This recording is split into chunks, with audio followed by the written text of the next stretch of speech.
وعلى رسوله الكريم أما بعد فأعوذ بالله من الشيطان الرجيم بسم الله الرحمن الرحيم قال الله تعالى في كلامه المجيد يا أيها الذين آمنوا إذا قمتم إلى الصلاة فاغسلوا وجوهكم وأيديكم إلى المرافق وامسحوا برؤوسكم وأرجلكم إلى الكعبين آمنت بالله صدق الله العلي العظيم. برادران اسلام، پھر اب معاملہ آتا ہے کہ اللہ رب العالمین کی بارگاہ کے اندر ان چیزوں کا شکر ادا کرنا، اس کی عبادت کرنا، اور سب سے جو افضل عبادت ہے وہ ہے نماز. نماز تب قبول ہوتی ہے جب انسان پاک ہوتا ہے، یعنی طہارت، اگر نجاست لگی ہے یا مطلب پلیت ہو گیا ہے، پلیت سے یہ مراد ہے کہ جنبی ہو گیا ہے، اس پر غسل فرض ہو گیا ہے، یا پھر نماز پڑھنے کے لیے وہ پاک تو ہے، نماز پڑھنے کے لیے پھر حادث یعنی اس کو وضو نہیں ہوتا تو وضو فرض کرا دیا گیا. آج وہی وضو اور غسل کی چیز اللہ رب العالمین نے قرآن پاک کے اندر ذکر فرمائی ہے، یہی چیز بیان کریں گے. اور اصول یہ ہے، قانون یہ ہے کہ جو چیز اللہ رب العالمین قرآن پاک کے اندر ارشاد فرماتا ہے وہ ہمارے لیے فرض ہو جاتی ہے. جو میرے آقا علیہ السلام ارشاد فرماتے ہیں یا تو وہ واجب بنتی ہے یا پھر وہ سنت بنتی ہے. تو اللہ رب العالمین نے وضو کے اوپر چار وضو کے پہلے یہ بتا دوں کہ وضو کے چار فرض ہیں. وضو کے چار فرض ہیں، غسل کے تین فرض ہیں. پھر تاکہ ترجمہ بعد میں کریں گے تو آسانی ہو جائے گی. وضو کے چار فرض ہیں. نمبر ایک، پیشانی سے، بالوں کی پیشانی سے لے کر تھوڑی کے نیچے تک یہ لمبائی ہے منہ کی. پہلا ہے غسل کرنا. وضو کا پہلا فرض یہ ہے کہ چہرہ دھونا. چہرہ کتنا مقدار کے اندر کہا جاتا ہے؟ بالوں کی پیشانیاں جہاں سے بال اٹھتے ہیں، بالوں کو پیشانی سے لے کر تھوڑی کے نیچے تک، ایک کان کی لو سے لے کر دوسرے کان کی لو تک یہ چوڑائی ہو جاتی ہے اور یہ لمبائی ہو جاتی ہے. اس کو کہا جاتا ہے چہرہ. اللہ رب العالمین نے اس کا حکم دیا ہے کہ چہرہ دھونا یہ ایک فرض ہو گیا. کلی کرنا، ناک میں پانی ڈالنا یہ سنت ہے، فرض نہیں ہے. یعنی فرض یہ ہے کہ نمبر ایک چہرہ دھونا. پہلے چہرہ کی ہم نے مقدار بیان کر دی، لمبائی بھی چوڑائی بھی. دوسرا فرض یہ ہے کہ اپنے ہاتھوں کو کونیوں سمیت دھونا، یعنی بازوؤں کو کونیوں سمیت دھونا، یہ دوسرا فرض ہے. تیسرا فرض یہ ہے کہ سر کا مسح کرنا.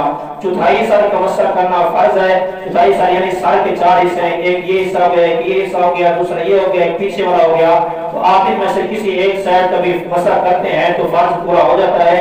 مگر پورے سر کا مسح کرنا سنت ہے. سنت کو تکمیل کے لیے فرض کی تکمیل ہو جاتی ہے. یعنی جب ہم سنت ادا کرتے ہیں، اگر فرض کے اندر کوئی کمی پیشی رہ جائے تو سنت کے ساتھ ساتھ وہ فرض مکمل ہو جاتا ہے.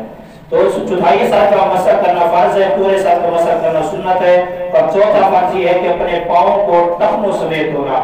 یہ جو ہڈی ہوتی ہے اس کو ٹخنا کہا جاتا ہے. اس ہڈی کے سمیت اس کو بھی اس کے اندر شامل کر کے دھونا. یہ چار وضو کے فرض ہیں. باقی جتنے چیزیں ہیں، بسم اللہ پڑھنا، ابتدا کرنا، دائیں طرف سے ہاتھ دھونا، پھر کلی کرنا، مسواک کرنا، ناک جھاڑنا، اور جتنا بھی یہ مسح کرنا، کانوں کا اور گردن کا مسح کرنا، یہ تمام چیزیں سنتیں ہیں. فرض صرف چار ہیں: چہرہ دھونا، بازوں کو کونیوں سمیت دھونا، سر کا مسح کرنا اور اپنے پاؤں کو ٹخنوں سمیت دھونا. یہ وضو کے چار فرض ہیں. اور غسل کے تین فرض ہیں. تین فرض کون سے ہیں؟ نمبر ایک، روزے کی حالت میں کلی کرنا. اگر کوئی بندہ جس پر غسل فرض ہو جاتا ہے تو ایک تو یہ کہ بندہ سویا ہوا ہو، احترام وغیرہ ہو جائے تو اس سے روزہ نہیں ٹوٹتا.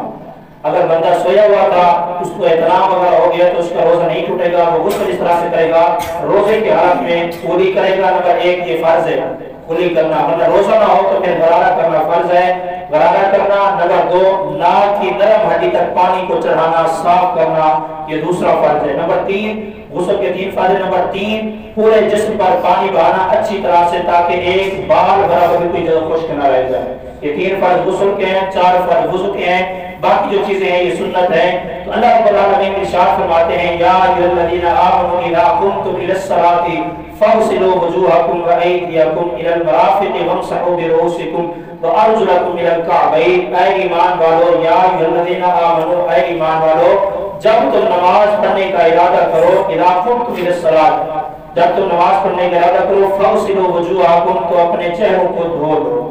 چہرے سے مراد پوری مقدار بتا گئی، یہ ایک فرض ہو گیا. آگے فرمایا وایدیکم الی المرافق، اور اپنی کونیوں سمیت اپنے بازوں کو دھو لو، اپنے ہاتھوں کو دھو لو. یہ دو فرض ہو گئے.